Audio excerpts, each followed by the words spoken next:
Witch's Cabin open. They're accepting new members, but it's in no one's row. Should we start our own here? Oh my god. Isn't that what this is? Isn't that what you I thought this was a coven. Aren't we? Guys, remember? Well, I can't remember what's actually making it into the episodes, even though I'm the one that edits them. I'm like, did I cut that part out? But anyway, yeah. We talked last time about how we are getting new sound equipment. We're trying. So that arrived, and we had every intention of using it today. And then we pulled it out, and we were like, huh. What do these things do? We both just stared at it like, maybe if we look at it long enough, it'll tell us how to use it. Maybe. Like, magically. We just talk into it. And that's not what happens. Not what happens. It's not what happens with it. That's okay. Hey, this is the Witches, Magic, Murder, and Mystery podcast. And I'm Kara. And I'm Megan. And, next time. Next time, guys, we'll try harder. We try real hard. You're real anxious with that beverage on your computer. Here, let's just, hold it with both hands. Just set it right here. It's fine. Have you seen the thing that is the intuition challenge? No. Are we going to do it? Oh, we are. Okay. So. Okay. Basically what we do, we're going to close our eyes. This is only going to be really exciting for the people on YouTube, but you all can hear it too. Okay. And the idea is that we try to clap at the same time, but we don't know when we're going to clap. Clap. Okay.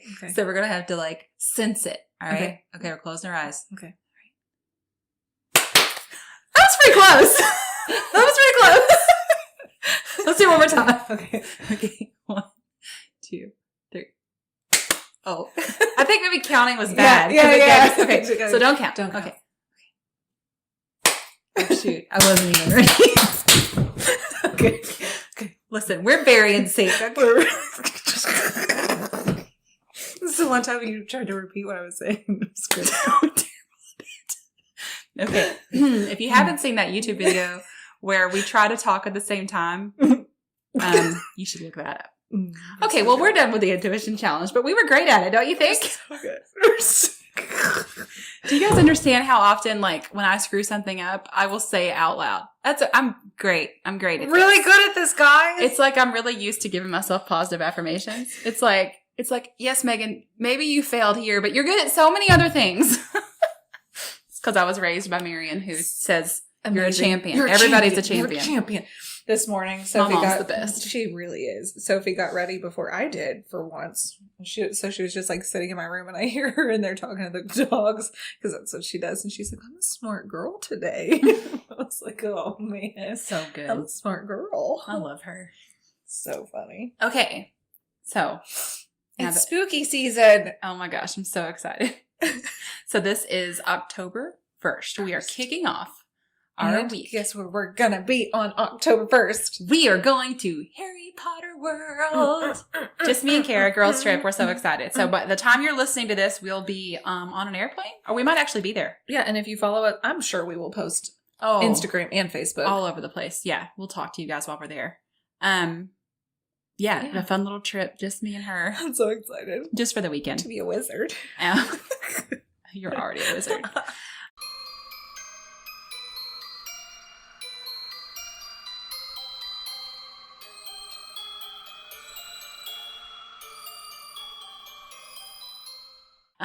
And remember, since it's October, we're putting out a new episode every single weekday. You'll only get every single one if you're on Patreon. But even if you're not on Patreon, there's still going to be a lot of extra ones. So don't feel like you're missing. I mean, the Patreon's great and we love it. We'd love you to be there. But if you can't, we understand. And we're still putting out extra stuff everywhere. So. Also, don't forget there's going to be a new merch code too for the Body of the Goddess level. Yes, October 1st. You get every month we've changed the discount code. So if it will be there posted in your Patreon feed. If you can't find it, maybe just be message pizza us. Nipples this time. What? Pizza nipples?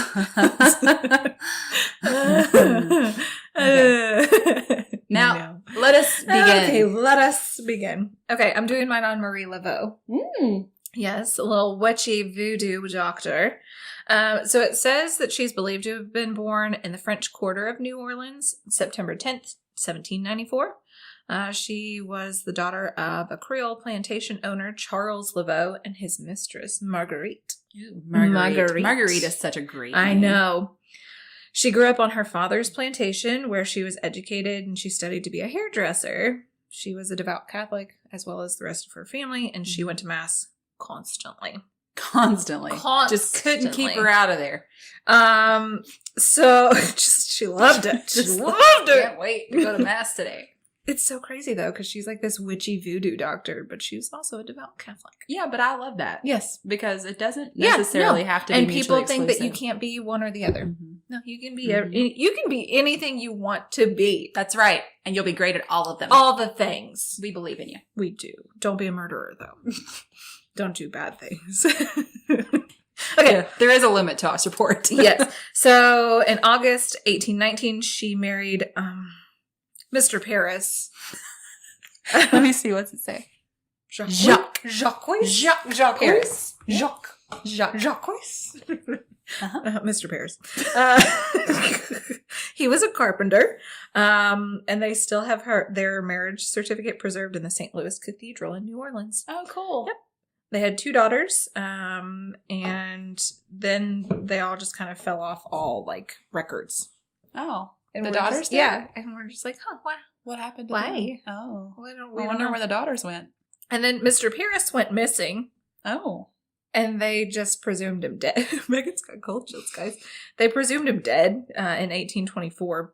Marie was just like, well, yeah, he died and now I'm a widow. But then other people were like, we think he just abandoned her. Oh. So it's like, what? Why? So it's like, he's dead to me. He's dead to me. Yeah. So she was like, well, I'm just going to be known as a widow. Like, that's what I'm calling myself.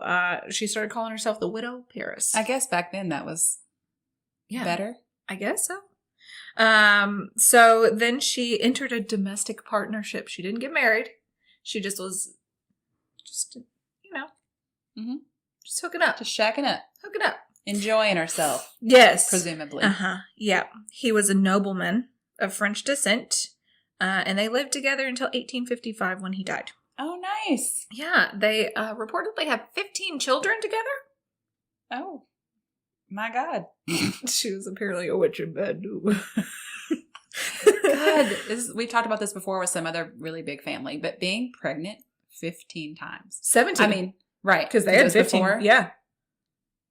I just my womb can't do that. My womb. Guys, that's a lot. They did name one of their daughters after Marie Laveau, though. Oh, yes, she's Marie the Second. Nice, because you never hear that. You with never women. Hear, the second. Yes, both of my daughters should be just Megan the Second, Megan the Third. She owned slaves. She had 7 slaves during her lifetime. Marie did? Yeah, she was, yeah, I'm just like, but you're like this great woman. I know. Well, this is the whole thing where I guess the argument is at that time. Yeah. That's what you did. But it's like, yeah, but man, there were a lot of people who recognized still that it was wrong. Yeah. Okay. Yeah. Was she white? No, she was mixed. I thought so. Yeah. Wow. Yeah. So it's like a status thing for her, I guess. I guess. Like, I'll show them. Yeah. I'm not a slave. I don't know. Oh, Marie. I hope she was good to them. Yeah, I'm sure she was. We're going to go with it. We're going to say she was. As good as you can be. She also was known to visit prisoners who were sentenced to death. And then people started saying that the rumors were that she would go to the gallows, or before they would go to the gallows, she would give them certain substances that would kill them before they were killed. Oh. To make it more peaceful. But nobody ever knows that that was true. Right. Mm-hmm. A reporter from the New Orleans Republican detailed one visit in an article that was published in May of 1871. He described Marie Laveau as a devout and acceptable member of the Catholic Communion. And following her death, they confirmed during an interview with a reporter from, I don't even know, someplace there that only with a weird name. Yeah, I can't. No, it's a weird name. Pick a yoon. Sure. Yep. Mm-hmm. That only Catholic traditions would take place during these visits, and that her mother would also prepare the men's last meals and pray with them. So she would go to the daughter was interviewed, and she was like, yeah, my mom would do that. So they're basically just being like, there was nothing, there was all on the up and up type thing. Yeah. Yeah. And it says that she also, Marie the First, or not, Marie the First, would also go seek pardons or communications of sentences for those that she really liked. So she would be like, I don't think that they deserve the death sentence. Mm-hmm. Like, let's make this a lesser sentence. And a lot of times she won. Oh, wow. So she was yes. an advocate. Yes. But she also was a practitioner of voodoo. She was a healer and an herbalist. It says Laveau was said to have traveled the streets like she owned them. So she's like the Beyonce of her time.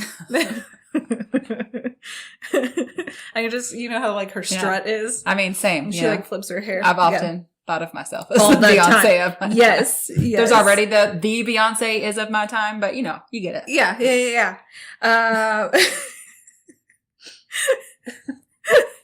Okay. So she earned the name of the Voodoo Queen. Oh. Guys, we're struggling today. Okay, say that sentence again. She was also known as the Voodoo Queen.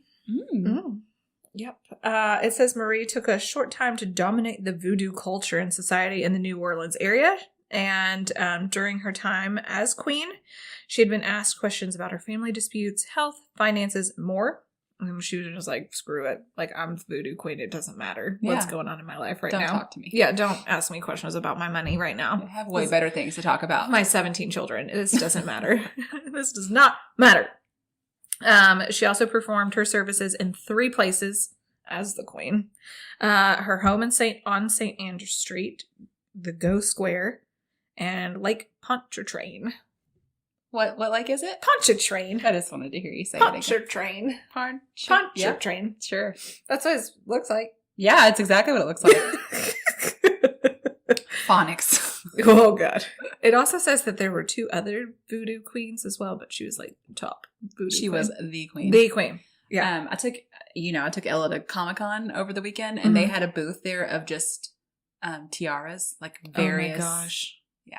Needed all of them. Amazing. I mean, I did like that look candy corn one I sent you. Oh, yes. Yeah, the Halloween We ones. need to make those. We do. That should be our craft for the Patreon. What do we need? Like mesh and I don't know.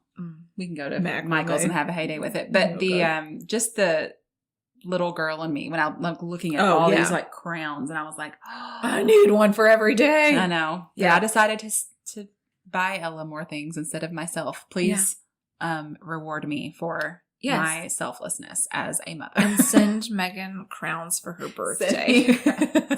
I mean, I just love it so much. All that stuff. Yes. It's so great. I still play dress up every day.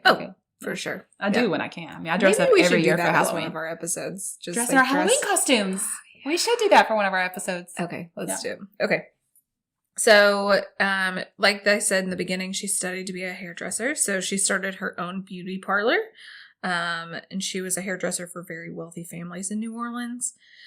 And then they also said she may or may not have had a snake named Zombie after an African god. I really hope I said that right. It looks like it's spelled that right. Whether the occult of part of her magic mixed Roman Catholic saints with African spirits and Native American spiritualism.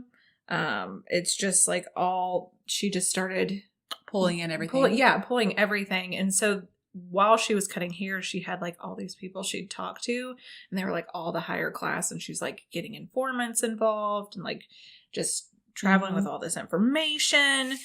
And she would disperse all that information between like all the wealthy people. So then like all that, she would just get customers that way. Well, and just, I mean, knowledge is power, but especially back then. Yeah. Like, and then somebody that knows a lot of things, you become very valuable to wealthy people. Yeah. And then it said sometimes like she would go visit these wealthy people and their servants were terrified of her because either she was going to heal them or hex them.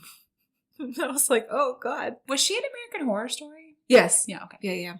I was trying to think of, I can't remember who played her, but I feel like I can picture her. Yeah. She also was a nurse. I guess at that time you didn't have to go for a degree. She did minor surgeries. But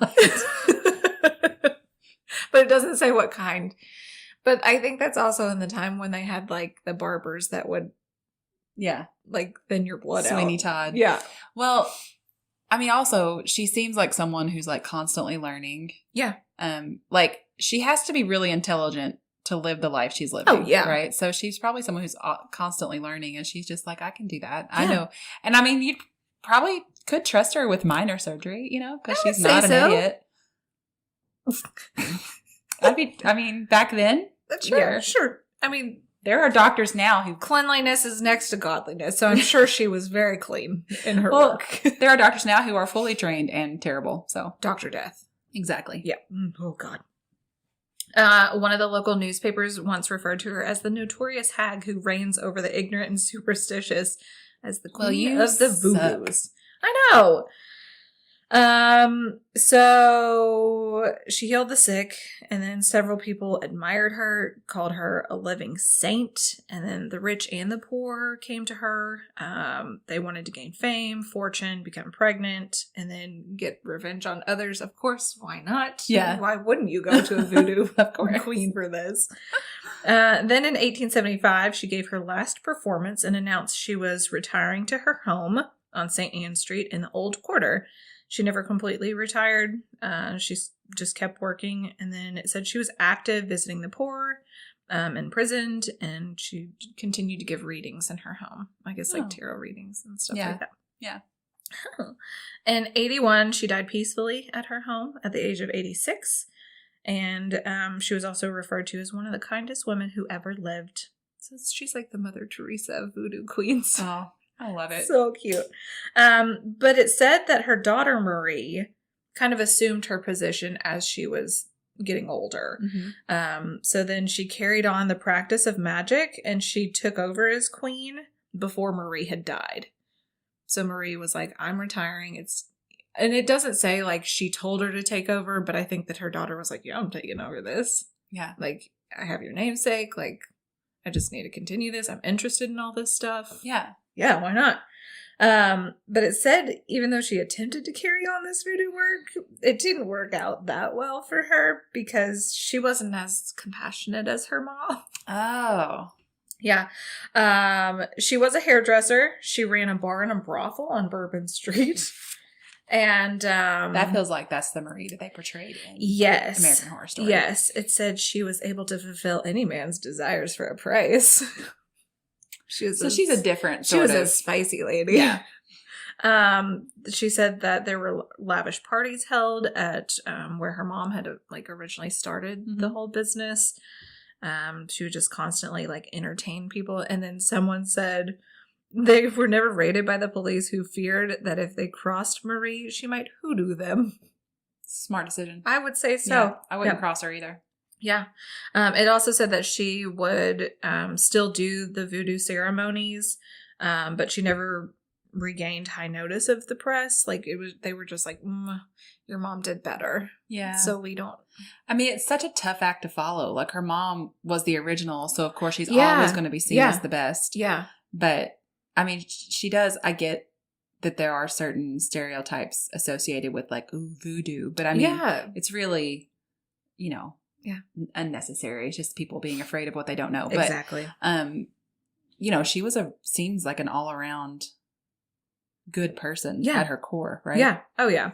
But take away the slave thing, right? Yeah.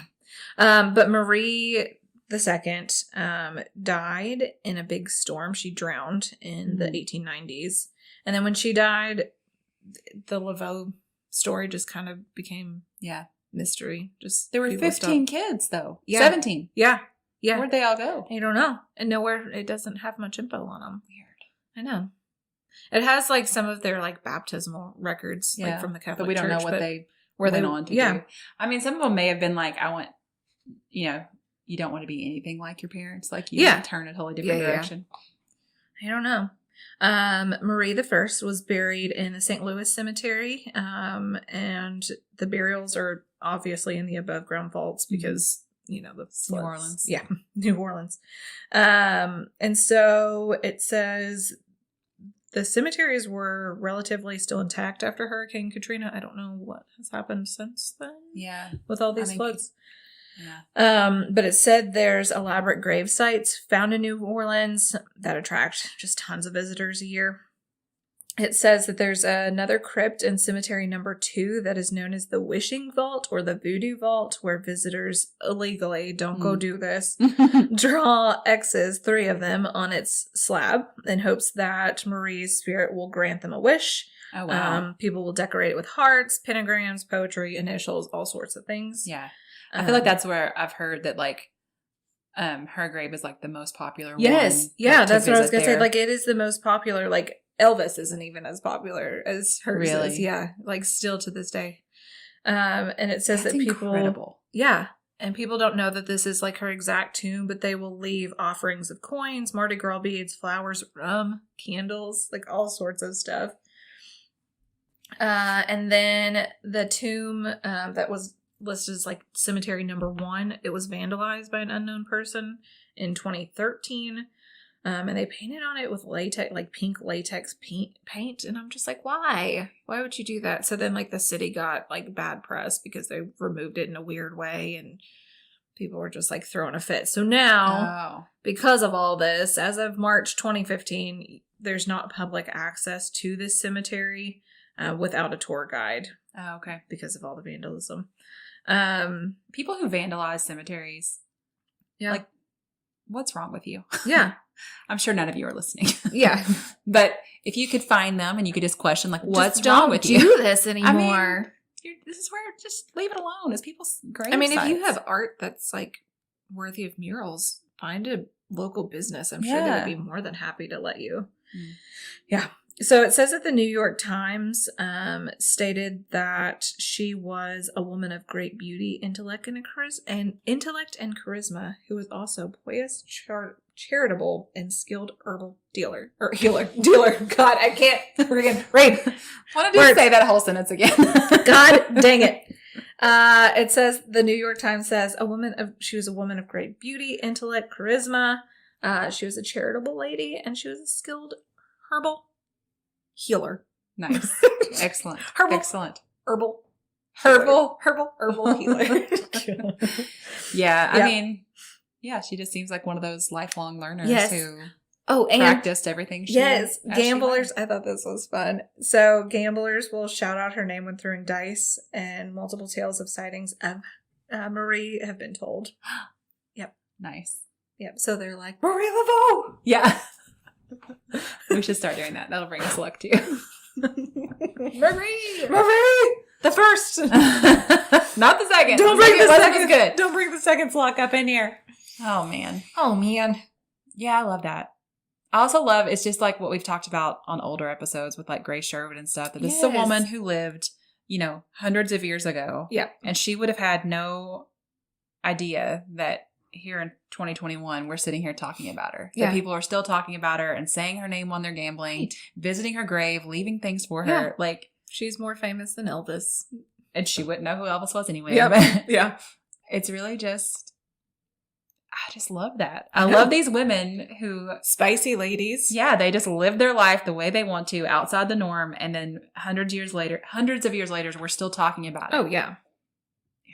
Yeah. Because there's all sorts of famous men we talk about for years and years after they died. But, oh my gosh, yes.